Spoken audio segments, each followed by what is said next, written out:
Hello friends, ये हमारे corona period का लेक्चर 2 है। कल हम लोगों ने फिजिक्स में यूनिट एंड डायमेंशन के बारे में डिस्कस किया था।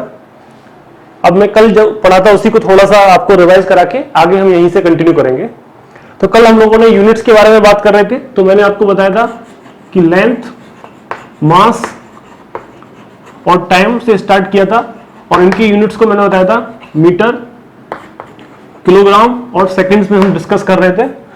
और कल मैंने आपको यह भी बताया था कि दो तरीके के यूनिट सिस्टम्स हम जनरली डिस्कस कर रहे थे। एमकेएस सिस्टम, जिसको मैं एसआई सिस्टम भी बता रहा था आपको, और उसके अलावा दूसरा सिस्टम था सीजीएस सिस्टम। तो एमकेएस सिस्टम में हम लोग देखिए मीटर, किलोग्राम और सेकंड्स की बात कर रहे हैं। उसी तरीके से सीजीएस में हम लोग बात कर रहे थे सेंटीमीटर, ग्राम और सेकंड्स की। ऐसे ही एक और सिस्टम होता है जिसको हम कहते हैं एफपीएस सिस्टम। एफपीएस सिस्टम में क्या होता है, उसमें हम लेंथ को रखेंगे फुट में, मास को हम रखते हैं पाउंड में और टाइम को यहां पे भी सेकंड्स में ही रखते हैं। तो ये तीसरा सिस्टम है जिसमें हमने लेंथ, मास और टाइम को फुट, पाउंड और सेकंड्स में कंसीडर किया जा रहा है। इसके बाद मैंने यूनिट्स के बाद आपको बताया था कि कैसे हम डायमेंशंस के बारे में बढ़ते हैं। डायमेंशंस के लिए मैंने बताया था कि लेंथ की डायमेंशन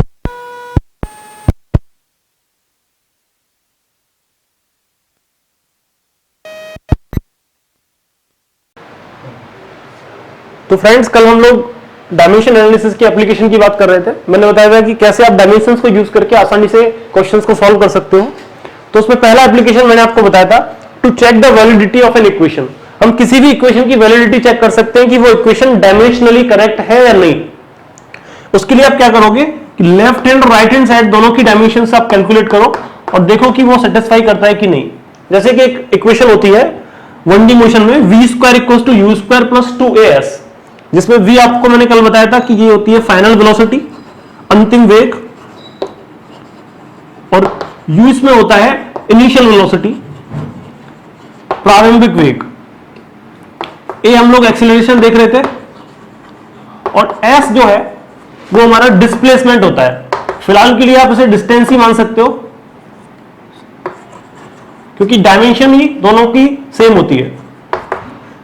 तो वेलोसिटी की डायमेंशन कल हम लोगों ने देखी थी lt माइनस 1 होती है और स्क्वायर कर दिया तो इसका मतलब यहां पे स्क्वायर हो जाएगा। सिमिलरली u के लिए आप लिखोगे तो lt माइनस 1, उसका भी स्क्वायर। 2 का कोई डायमेंशन नहीं होगा क्योंकि 2 एक कांस्टेंट है। अब a की आप बात करोगे तो a की डायमेंशन थी lt माइनस 2 और s था डिस्टेंस, उसकी डायमेंशन आप l लिख सकते हो। अगर आप इस पूरी डायमेंशन को कैलकुलेट करो तो आपको लेफ्ट हैंड साइड में मिलेगा l स्क्वायर t माइनस 2, यहां पे मिलेगा l स्क्वायर t माइनस 2, ये l और l मिलके l स्क्वायर हो जाएगा तो l स्क्वायर t माइनस 2। तो आप देख सकते हो कि डायमेंशनली लेफ्ट हैंड और राइट हैंड साइड की डायमेंशन बिल्कुल सेम है, तो इसका मतलब ये इक्वेशन करेक्ट है। ये इसका पहला एप्लीकेशन कल मैंने आप लोगों से डिस्कस किया था।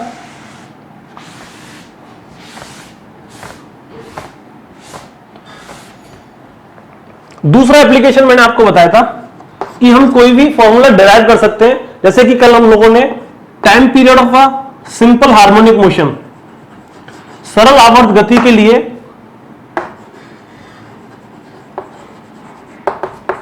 कैसे हम टाइम पीरियड को डिराइव कर सकते हैं, वो कल हम लोगों ने देखा था। मैंने बताया था कि टाइम पीरियड हमारा डिपेंड कर सकता है मास के ऊपर, लेंथ के ऊपर और एक्सेलरेशन ड्यू टू ग्रेविटी के ऊपर डिपेंड कर सकता है। और जब हम लोगों ने डायमेंशनली दोनों इक्वेशंस को कंपेयर किया था तो हमारे पास इक्वेशन आई थी t is equal to k root l upon g।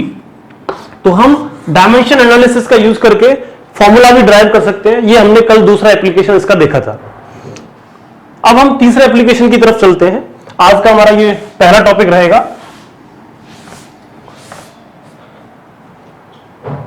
तीसरा बहुत ही इंपॉर्टेंट एप्लीकेशन है और वो है फॉर कन्वर्जन ऑफ यूनिट्स।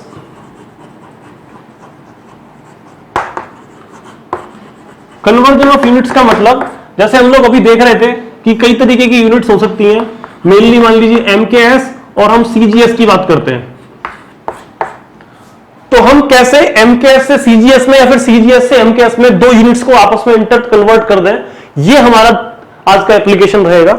जैसे मान लीजिए आप 1 जूल एनर्जी को कन्वर्ट करना चाहते हो उसकी सीजीएस इक्विवेलेंट में, जो कि होती है अर्ग।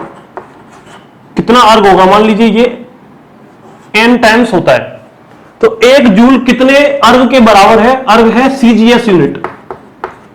ये आपको कैलकुलेट करना है।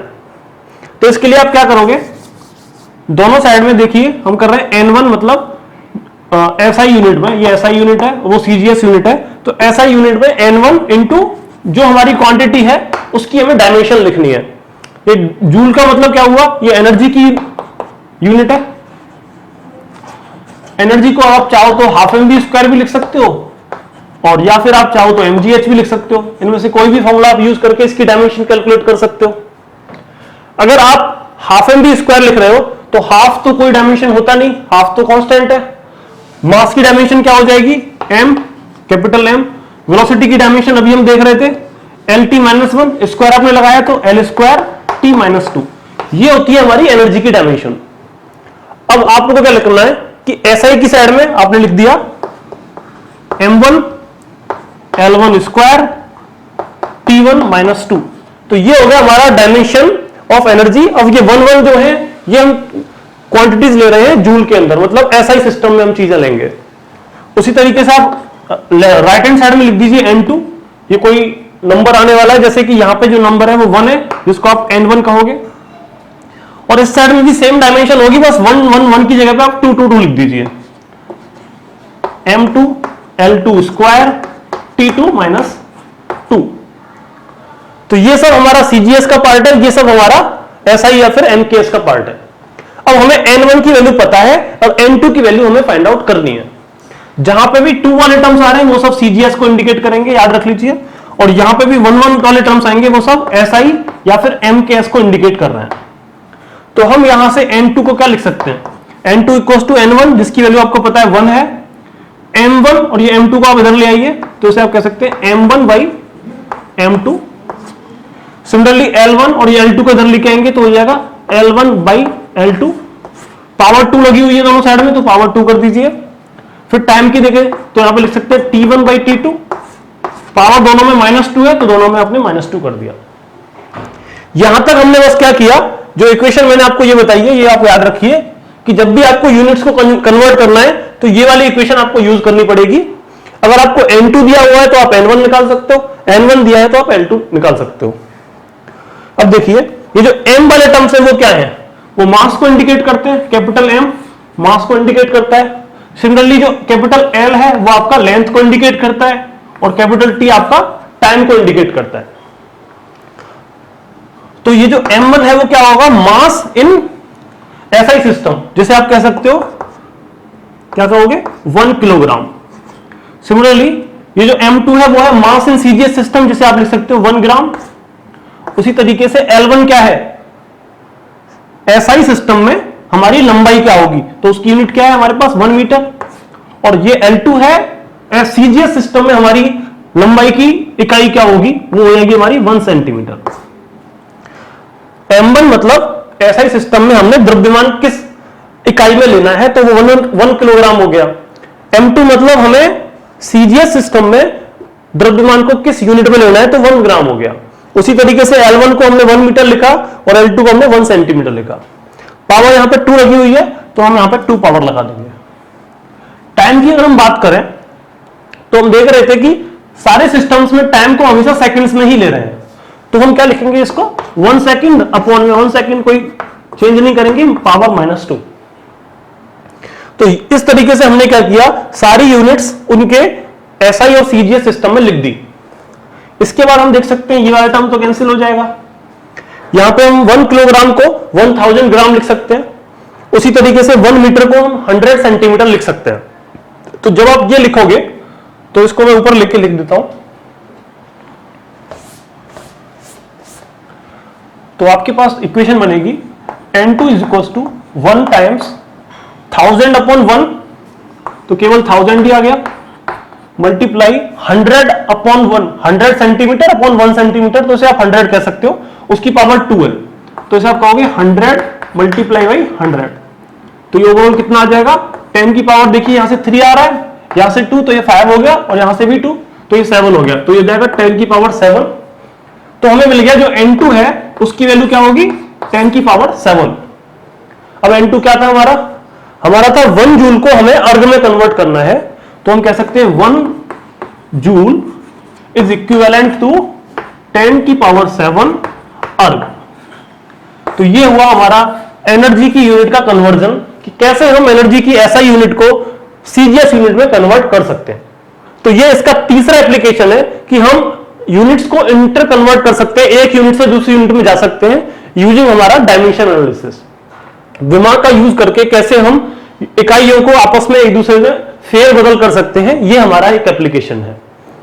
ये आपको अगर थोड़ा कम क्लियर हुआ हो तो मैं एक और एग्जांपल ले लेता हूं इसी का। चलिए इसका एक एग्जांपल और देखते हैं।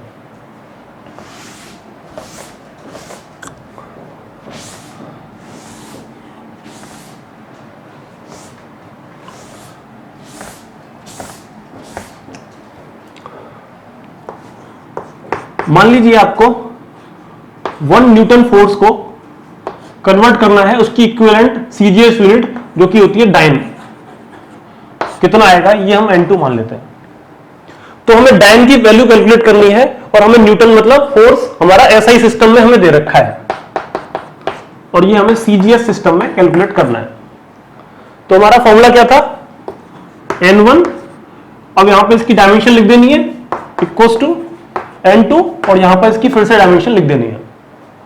अब यहां पे हम किसकी डायमेंशन लिखेंगे, न्यूटन मतलब क्या था, कल मैंने बताया था फोर्स की यूनिट को हम या तो लिख सकते हैं किलोग्राम मीटर पर सेकंड इनवर्स, या फिर क्या लिख सकते हैं इसी चीज को हम न्यूटन लिख सकते हैं। तो अगर हम डायमेंशन लिखें इसकी तो क्या आती है MLT-2 यही आएगी। तो आप यहां पर लिखोगे M1 L1 T1-2। सिमिलरली यहां पे लिखोगे M2 L2 T2-2। ऐसे आप लिख सकते हैं। अब देखिए आपको N1 की वैल्यू पता है, कितना है 1 है। N2 की वैल्यू आपको फाइंड आउट करनी है। तो आप क्या करोगे, N2 को इन सब के टर्म्स में लिख दोगे। तो आप लिखोगे N2 इक्वल्स टू N1 की वैल्यू 1 पुट कर दो, 1 मल्टीप्लाई M1 अपॉन M2 हो जाएगा, पावर 1 रहेगी, दोनों में पावर 1 है। सिमिलरली L1 अपॉन L2 हो जाएगा और इस बार भी पावर 1 रहेगी। T1 अपॉन T2 आप लिखोगे और पावर कितना हो जाएगी -2। तो ये आपकी इक्वेशन हो गई M2 को फाइंड आउट करने के लिए। यहां पे M1 वाले टर्म्स क्या है, M1 L1 T1 वो सब ऐसा यूनिट में है, M2 L2 और T2 वो सब हमारे सीजीएस सिस्टम में है।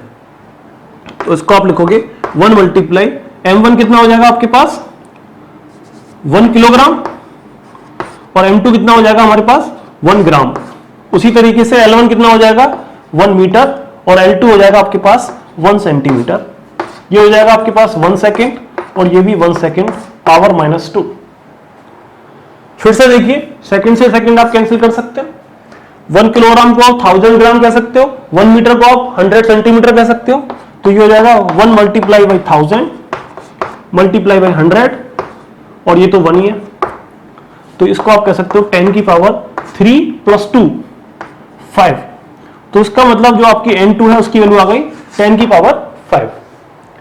N2 क्या था हमारा, हमने लिखा था 1 न्यूटन को डाइन में कन्वर्ट करना है। तो जो N2 है वो एक्चुअल में जो उसकी जो एक्चुअल वैल्यू आने वाली है वही है। तो हम कह सकते हैं कि जो हमारा 1 न्यूटन फोर्स होता है वो सीजीएस सिस्टम में 10 की पावर 5 डाइन के बराबर होता है। तो ये यूनिट आप याद भी रख लीजिए कि कितना होता है। एग्जाम में अगर आपको कैलकुलेट करने के लिए बोले तो ये अगर आपको याद है तो आप डायरेक्टली बता सकते हो। उसी तरीके से जैसे मैंने अभी बताया था कि 1 जूल होता है आपके पास 10 की पावर 7 अर्ग, ये एनर्जी के लिए है, इसको भी आप याद रख लीजिए। तो ये 2 फॉर्मूले याद रखें। उसके अलावा जो मैंने मेथड आपको बताया है ये मेथड आप याद रखिए। ये है हमारा डायमेंशन एनालिसिस का तीसरा एप्लीकेशन कि कैसे हम एक यूनिट से दूसरी यूनिट में इंटर कन्वर्जन कर सकते हैं, वो सब के बारे में है। अभी हम कुछ एग्जांपल्स देखेंगे यूनिट एंड डायमेंशन से रिलेटेड। उसके बाद हमारा आज का टॉपिक रहेगा एरर एनालिसिस।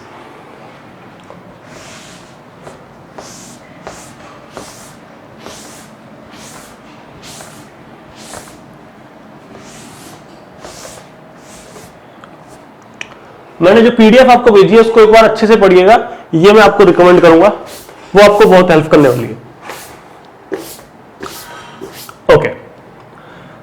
मान लीजिए एक पहला एग्जांपल हम ले लेते हैं। सब कुछ आपको दे रखा है y is equal to a sine P X square plus Q T plus R X T. ये कोई इक्वेशन आपको दे रखी है। यहां पे y जो है वो हमारा क्या है, डिस्प्लेसमेंट है।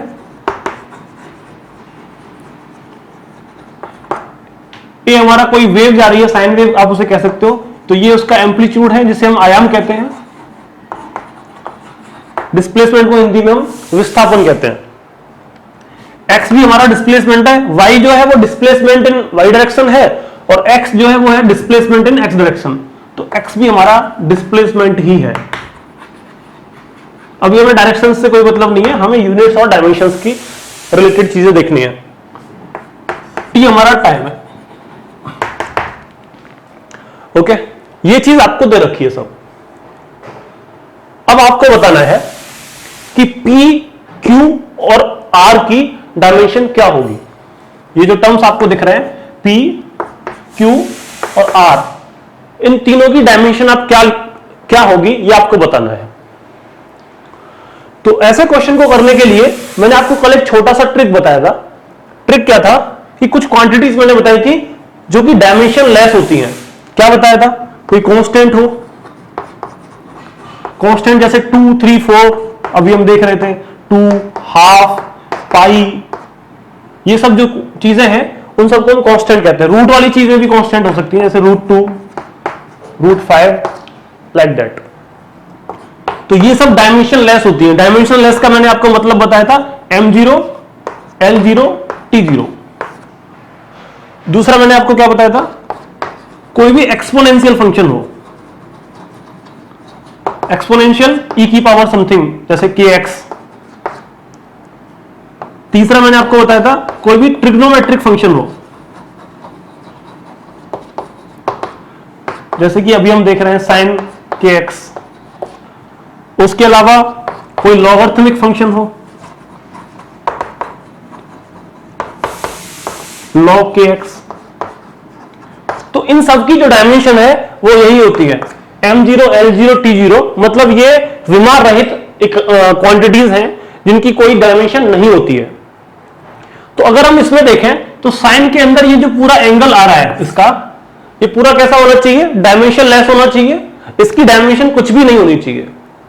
इसका मतलब ये पूरे का मिलके डायमेंशन या फिर इस पूरे का डायमेंशन या फिर इस पूरे का डायमेंशन क्या होना चाहिए, सेम m0, l0, t0 होना चाहिए। ओके, तो अगर हमें p की डायमेंशन निकालनी है तो हम इस इक्वेशन को उस m0, l0, t0 के बराबर कर देंगे। तो हम कह सकते हैं dimension of px square should be equal to m0, l0, t0 कह सकते हैं। तो p की डायमेंशन तो हमें नहीं पता है, ठीक है, लेकिन हमें x की डायमेंशन तो पता है। x क्या है हमारा, डिस्प्लेसमेंट, जो कि एक लंबाई की इकाई है, तो इसकी डायमेंशन l के बराबर हो जाएगी। तो हम x का स्क्वायर कर रहे हैं तो ये l स्क्वायर हम इसे कह सकते हैं। तो ये हमारा बराबर होना चाहिए m0, l0, t0 के। तो इसका मतलब हमारी जो p की डायमेंशन है वो क्या होनी चाहिए, l स्क्वायर उधर चला जाएगा तो ये हो जाएगा m0, l - 2 t0। तो ये हमारा पहला पार्ट हो गया क्वेश्चन का। पहले पार्ट में हमें p की डायमेंशन पूछी गई थी, ए पार्ट इसे आप बोल सकते हैं। अब हम बी पार्ट की बात करते हैं। अब हमें q की डायमेंशन निकालनी है। तो सेम मेथड हम फॉलो करेंगे कि qt की जो डायमेंशन है वो m0, l0, t0 के बराबर होनी चाहिए। तो आप क्या लिखोगे, dimension of q into T should be equal to m0, l0, t0। इसको आप लिख सकते हैं, q की डायमेंशन हमें नहीं पता है, इसको आप अलग से लिख लीजिए। t क्या है, टाइम है, और टाइम की डायमेंशन क्या होती है, capital T is equal to m0, l0, t0। तो इस तरीके से हम क्या कर सकते हैं, t को उधर भेज सकते हैं इसमें। अब t को आप उधर भेजोगे तो आपको q की डायमेंशन मिल जाएगी, और वो क्या होगी, m0, l0, t - 1। तो ये आपकी q की डायमेंशन आ जाएगी। तो आपने P की डायमेंशन निकाल ली, Q की डायमेंशन निकाल ली। अब आपका लास्ट पार्ट रह गया है जिसमें आपको R की डायमेंशन कैलकुलेट करनी है। कैसे करोगे? Same procedure, R X T की जो ओवरऑल डायमेंशन है वो हमें M0 L0 T0 के बराबर रखनी है। रख देते हैं।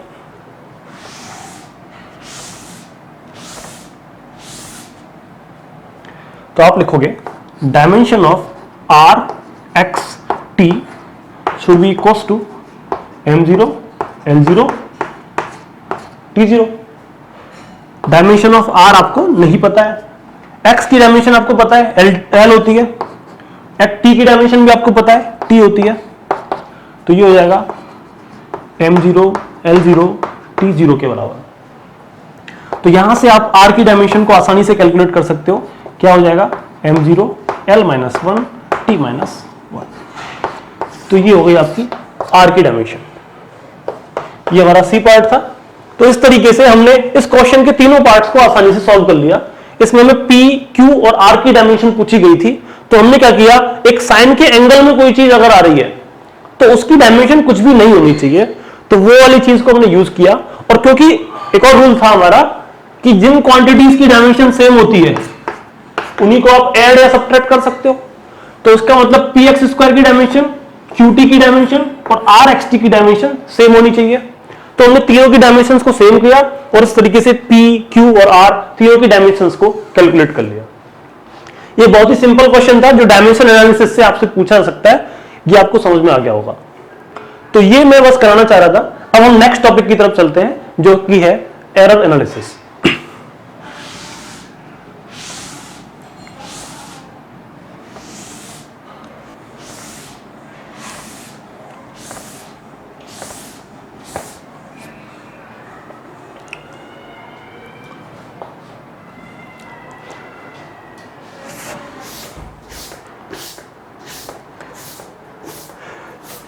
फिजिक्स और मैथ में बस इतना ही डिफरेंस है। मैथ में आप किसी चीज को सॉल्व कर रहे हो तो आप एग्जैक्ट आंसर निकालने की कोशिश करते हो, लेकिन फिजिक्स में किसी भी चीज को सॉल्व करने का मतलब उसका एक्सपेरिमेंट करना होता है, और एक्सपेरिमेंट करने पे लोगों से गलतियां होती हैं, और गलतियां होंगी तो एरर होगा, और एरर होगा तो हमें उसको मिनिमाइज करना होता है। तो एरर को मिनिमाइज करने के लिए आपको एरर एनालिसिस आनी चाहिए। तो वही हमारा आज का टॉपिक है कि कैसे हम एरर को कम से कम करें। तो जैसे मान लीजिए ये आपको मैंने एक लाइन खींच के दी है और आप इसकी लेंथ निकालना चाहते हो।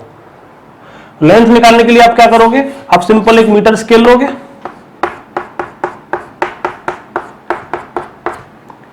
अब मीटर स्केल में मान लीजिए आपका जो मीटर है वो यहां तक आ रहा है, एक यहां पे स्केल आ रहा है, एक यहां पे स्केल आ रहा है, और ये इसकी जो लेंथ है वो यहां तक है। मतलब आप मान लीजिए ये 0 पॉइंट है, ये 1 पॉइंट है, ये 2 पॉइंट है, और ये आपका 3 पॉइंट है, और इसके जो बीच में सब स्केल्स हैं उसको आप कह सकते हो ये आपका 2.9 हो गया। तो मतलब 2.9 आपका यहां पे है और 3 आपका यहां पे है। तो ये जो लेंथ है आप इसको ना तो 2.9 कह सकते हो और ना ही आप इसे 3 बोल सकते हो, क्योंकि आपकी लेंथ जा रही है यहां तक और आपका स्केल या तो यहां तक है या यहां तक। इसको आप 2.9 बोलोगे, इसको आप 3.0 बोलोगे। अगर आपने इस लेंथ को 2.9 बताया तो आपने उसकी लेंथ को कम कैलकुलेट किया है, लेकिन अगर आपने इसको 3 बताया तो आपने इसको ज्यादा कैलकुलेट कर दिया है। तो एक्चुअल वैल्यू तो आपको नहीं पता चली। मैथ होती तो आप इसको कुछ ना कुछ करके बोल देते कि ये वैल्यू है, लेकिन फिजिक्स में आपको या तो ये बताना है या ये बताना है। अगर आपने ये बताया तो एक्चुअल वैल्यू से आपने थोड़ी सी चीज कम बताई है जिसको आप डेल्टा एक्स लिख सकते हो। एक्स में से आपने डेल्टा एक्स कम बताया। डेल्टा एक्स क्या है, ये जो डिफरेंस है। सिमिलरली अगर आपने इसको 3 बताया तो आपने क्या किया, एक्स की जो एक्चुअल वैल्यू है उसमें से डेल्टा एक्स ज्यादा बता दिया। तो ये जो आप ज्यादा या फिर कम बता रहे हो यही है आपका एरर। तो हम चाहते हैं कि ये जो एरर है ये सबसे कम हो, तो उसके लिए हम देख रहे हैं कि कैसे हम एनालिसिस को करें। तो यहां पे एक चीज याद रखें, ये जो हम x लिख रहे हैं ये हमारी एक्चुअल वैल्यू होती है। एक्चुअल वैल्यू क्या है, यहां तक की, और डेल्टा एक्स से हम क्या रिप्रेजेंट कर रहे हैं, एरर कितना आ रहा है। तो जैसे भी कोई क्वांटिटी आप मान लीजिए, कोई लेंथ की ही अगर हम बात कर रहे हैं l है, तो l को आप क्या लिखोगे, x plus minus delta x। मतलब उसकी वैल्यू को कैलकुलेट करने में आपने कितना ज्यादा या फिर कितना कम चीज बढ़ाई है या घटाई है। तो ये आपका, अब मान लीजिए आपको दो क्वांटिटीज दे रखी हैं, सपोज आप पैरामीटर निकालना चाहते हो किसी रेक्टेंगल का, तो रेक्टेंगल का पैरामीटर क्या होता है? एल। अगर इसकी लेंथ एल है, ब्रीथ बी है, तो इसका पैरामीटर आप क्या लिखते हो? पैरामीटर होता है इसका L plus B multiply by 2। अब यहां पे एल और बी दो क्वांटिटीज को आप ऐड कर रहे हो। एक तो हमें एल कैलकुलेट करने में कुछ गलती हो सकती है, फिर बी कैलकुलेट करने में कुछ गलती हो सकती है। अब आप जब इन दोनों को ऐड कर रहे हो तो कुछ और ज्यादा बड़ी गलती हो सकती है आपसे। तो हमें चेक करना है कि जब हम क्वांटिटीज को ऐड करें तो हम एरर कैसे निकालें। तो इसको देख लेते हैं। जैसे मान लीजिए एल को हम लिख रहा हूं ए प्लस माइनस डेल्टा ए, ब्रीथ को मैं लिखता हूं, इसको ए ही मान लीजिए आसानी के लिए, चाहे तो कैपिटल ए मान लेते हैं, इसको कैपिटल बी। तो कैपिटल ए को आप लिख रहे हैं A plus minus delta A, और कैपिटल बी को आप लिख रहे हैं B plus minus delta B. अब आपको पैरामीटर निकालना है तो आप इन दोनों को ऐड करना चाहोगे, तो आप चाहते हो ए प्लस बी करना। तो ए प्लस बी में आपको क्या करना पड़ेगा? ये जो एक्चुअल वैल्यू है वो तो ऐड होगी, दिख रहा है, तो आप इसको सिंपल ए प्लस बी कर सकते हो। अब उसके बाद तो ये जो एरर है इसको भी आपको ऐड करना पड़ेगा, तो ये वैल्यू हो जाएगी प्लस माइनस डेल्टा ए प्लस डेल्टा बी। जो एरर आ रहा है उसको भी आपको अलग से ऐड करना पड़ेगा, तो ये आपका एक्चुअल वैल्यू होगी। तो ये जो a प्लस बी है उसकी एक्चुअल वैल्यू है a प्लस बी, और उसके अंदर जो एरर है वो ये वाली चीज होगी। ओके, उसी तरीके से मान लीजिए आप इन दो क्वांटिटीज को सब्ट्रैक्ट करना चाहते हो, घटाना चाहते हो, तो आप करना चाहते हो a माइनस बी। तो a माइनस बी क्या हो जाएगा आपके पास? आपको इनकी वैल्यूज में से a में से b को घटाना पड़ेगा, तो ये हो जाएगी a माइनस बी। अब एरर के लिए क्या करें? याद रखें एरर को हम हमेशा ऐड करते हैं। तो देखिए यहां पर डेल्टा ए है, यहां पर डेल्टा बी है, तो हम इसको ऐड करेंगे तो आपके पास क्या आ जाएगा? प्लस माइनस डेल्टा ए प्लस डेल्टा बी। तो ये हमारी एरर इन सब्ट्रैक्शन होगा, एरर इन सब्ट्रैक्शन। और ये जो फॉर्मूला है ये है आपका एरर इन एडिशन। ऐड करने में कितना एरर हुआ, इसका आप एक एग्जांपल और ले सकते हैं। सपोज आपको ए जो है वो दे रखा है 2 प्लस माइनस 0.1 सेंटीमीटर, मान लीजिए लेंथ की बात है ये। बी आपको दे रखा है 3 प्लस माइनस 0.2 सेंटीमीटर रख लेते हैं। तो जब आप इन दोनों को ऐड करोगे तो जो a प्लस बी आएगा वो क्या हो जाएगा आपके पास? इन दोनों को ऐड कीजिए, 2 प्लस 3 कितना होता है? 5। तो 5 प्लस माइनस एरर को आपको हमेशा ऐड करना है, तो 0.1 और 0.2 को ऐड करोगे तो कितना आ जाएगा? 0.3। ये आपका हो जाएगा इन सेंटीमीटर। उसी तरीके से अगर आपको इन दोनों को सब्ट्रैक्ट करना होता, आपको अगर a माइनस बी कैलकुलेट करना होता, तो जब 2 में से 3 आप घटाओगे तो क्या आएगा? -1 आएगा। अब एरर को लेकिन आपको फिर से ऐड ही करना है, तो आप लिखोगे -1 प्लस माइनस 0.3 सेंटीमीटर। यूनिट्स का हमेशा याद रखें, जब भी हम फिजिकल क्वांटिटीज की बात करें तो यूनिट्स को हमेशा एज इट इज रखें। अगर यूनिट की गलती की तो आपका क्वेश्चन गलत हो सकता है। तो ये है हमारा दो सब्ट्रैक्शन और एडिशन के टाइम पे कैसे हम एरर कैलकुलेट कर सकते हैं उसके बारे में इंफॉर्मेशन। अभी हम कुछ बेसिक टर्म्स सीखते हैं, उसके बाद हम मल्टीप्लिकेशन और डिवीजन में कैसे एरर कैलकुलेट कर सकते हैं उसके बारे में देखेंगे।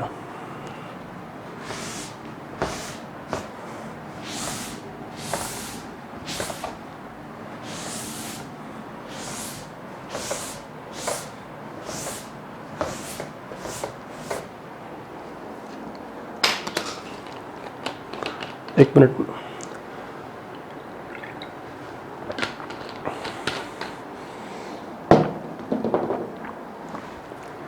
सॉरी।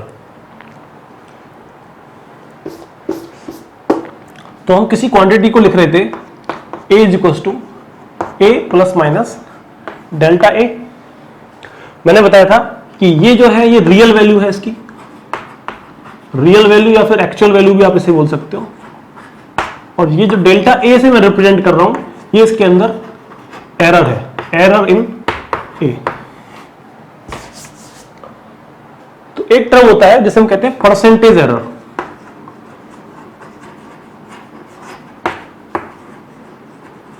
ये क्या होता है, इसको हम रिप्रेजेंट करेंगे परसेंटेज एरर इन ए। तो ये हो जाएगा आपका error divided by actual value multiply by 100। तो आप लिखोगे delta A upon A into 100। ये हमेशा याद रखें, ये काफी यूज होने वाला है। और भी काफी चीजें हो सकती हैं, जैसे मान लीजिए एक क्लास में 5 स्टूडेंट्स हैं,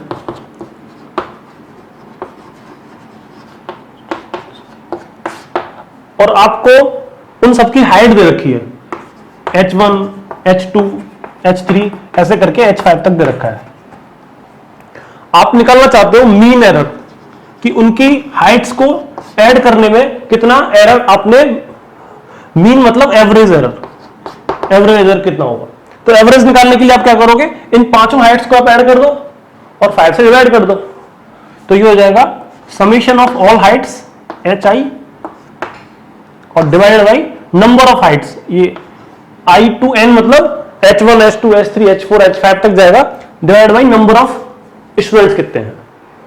तो ये हम एवरेज या फिर मीन हाइट निकाल सकते हैं, या फिर किसी भी वैल्यू की अगर मीन या एवरेज या औसत वैल्यू आपको कैलकुलेट करनी है तो आप क्या करो, सबको ऐड कर दो और नंबर ऑफ टर्म से आप डिवाइड कर दो। ये याद रखें। और एक ये परसेंटेज एरर कैसे कैलकुलेट करते हैं ये आप याद रखें। जैसे अभी हमारा एक एग्जांपल था जिसमें मैंने आपको ये बताया था 2 ± 0.1 सेंटीमीटर, और आप चाहते हो इसमें परसेंटेज एरर कैलकुलेट करना। तो कितना हो जाएगा, एरर कितना है इसका 0.1 डिवाइडेड बाई इसकी एक्चुअल वैल्यू क्या है 2, मल्टीप्लाई आप क्या करोगे 100 से मल्टीप्लाई कर दोगे। तो ये हो जाएगा आपके पास 10, 0.1 इंटू 100 10 होता है, डिवाइड बाई 2 करोगे तो 5 आ जाएगा। तो ये हो जाएगा 5%। क्लियर है। तो ये कुछ टर्म्स थे जो मैं आपको समझाना चाह रहा था। अब हम मल्टीप्लिकेशन और डिवीजन की तरफ आगे बढ़ते हैं।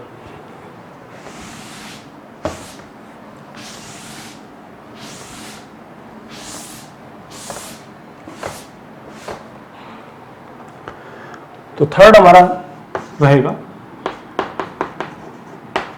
Error in multiplication.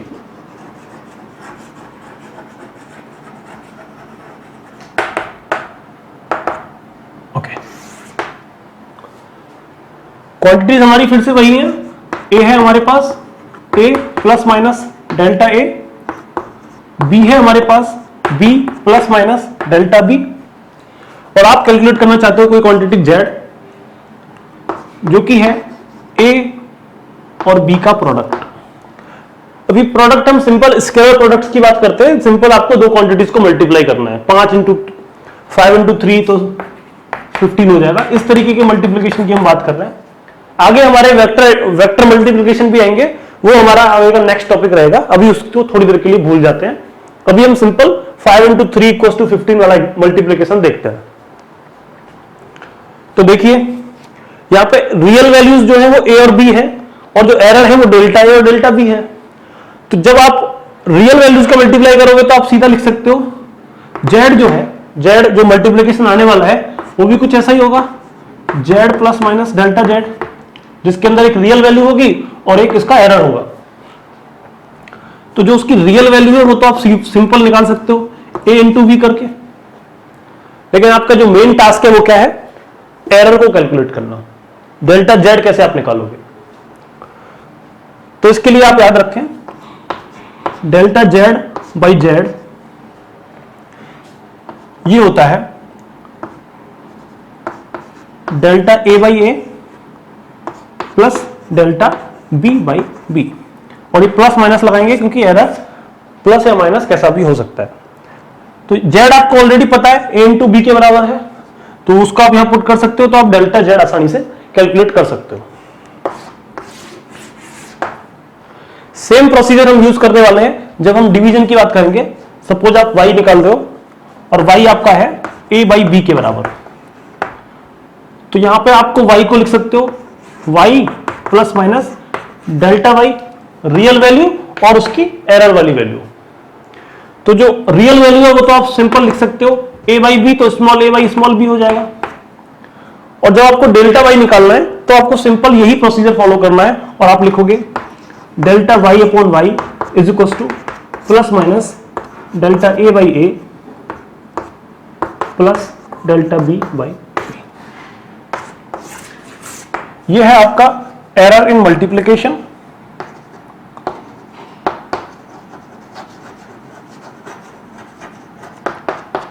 और यह है आपका एरर इन डिवीजन।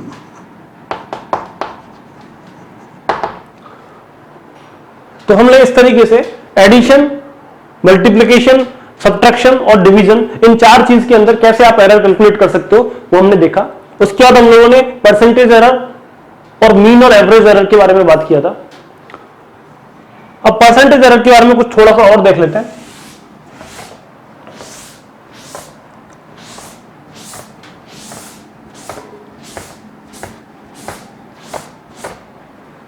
जैसे मान लीजिए आपको एक क्वांटिटी दे रखी है z, जो कि a की पावर a कोई पावर हो सकती है 5, 3, 4, 5 कुछ भी, b की पावर b और नीचे c की पावर c दे रखा है।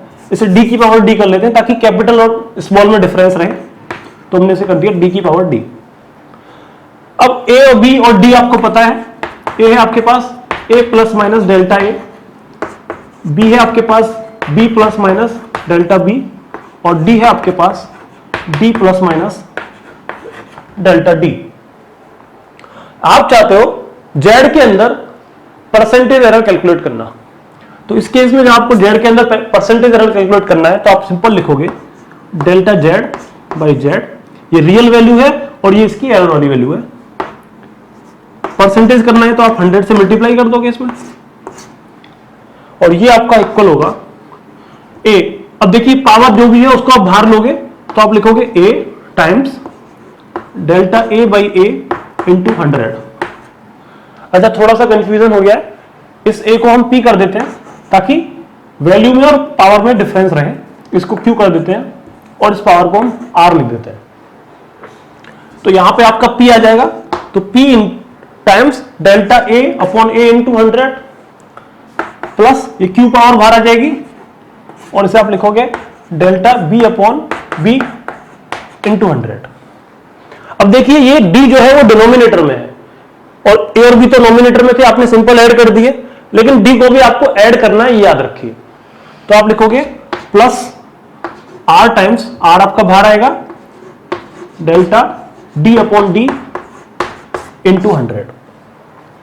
तो जब आपको z में परसेंटेज एरर निकालना है, परसेंटेज एरर इन z, अगर ये आपको कैलकुलेट करना है तो वो क्या होता है percentage error in a, percentage error in b, percentage error in d का मल्टीप्लीकेशन आपको करना है उनके पावर्स के साथ। p की पावर है तो p multiply percentage error of a, q multiply percentage error of b and r multiply percentage error of d। इसका एक छोटा सा एग्जांपल ले लेते हैं।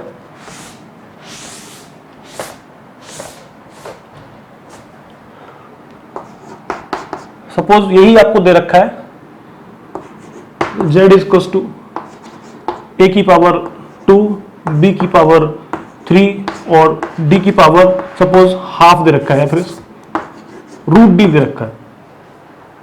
और मान लीजिए परसेंटेज एरर a के अंदर आपको 2% दे रखा है, b के अंदर आपको 3% दे रखा है और d के अंदर आपको 4% एरर दे रखा है। आप निकालना चाहते हो z के अंदर परसेंटेज एरर कितना होगा, तो आप क्या लिखोगे परसेंटेज एरर इन z, जो कि होता है delta z by z into 100। कितना आ जाएगा 2 मल्टीप्लाई a का percentage error, 2 multiply percentage error in a plus 3 multiply percentage error in b plus power क्या है इसकी रूट d को आप क्या लिख सकते हो d की पावर 1/2, तो 1/2 times percentage error in d। तो ये आपका हो जाएगा 2 मल्टीप्लाई ए का परसेंटेज एरर आपको 2 ही दे रखा है, 3 मल्टीप्लाई उसका परसेंटेज एरर कितना है 3 है, प्लस 1/2 मल्टीप्लाई डी का परसेंटेज एरर आपको 4 दिया हुआ है। इसको जब आप सॉल्व करोगे तो ये 4 हो गया, ये 9 हो गया और ये 2 हो गया, 9 और 2 11 और 4 15। तो जो डी का जेड का परसेंटेज एरर है वो आपका 15% आ जाएगा। तो इस तरीके से आप परसेंटेज एरर कैलकुलेट कर सकते हो अगर आपको क्वांटिटी कुछ इस तरीके से दी हुई है। तो ये हमारा आज का टॉपिक था जिसमें हम लोगों ने एरर एनालिसिस के बारे में बात किया।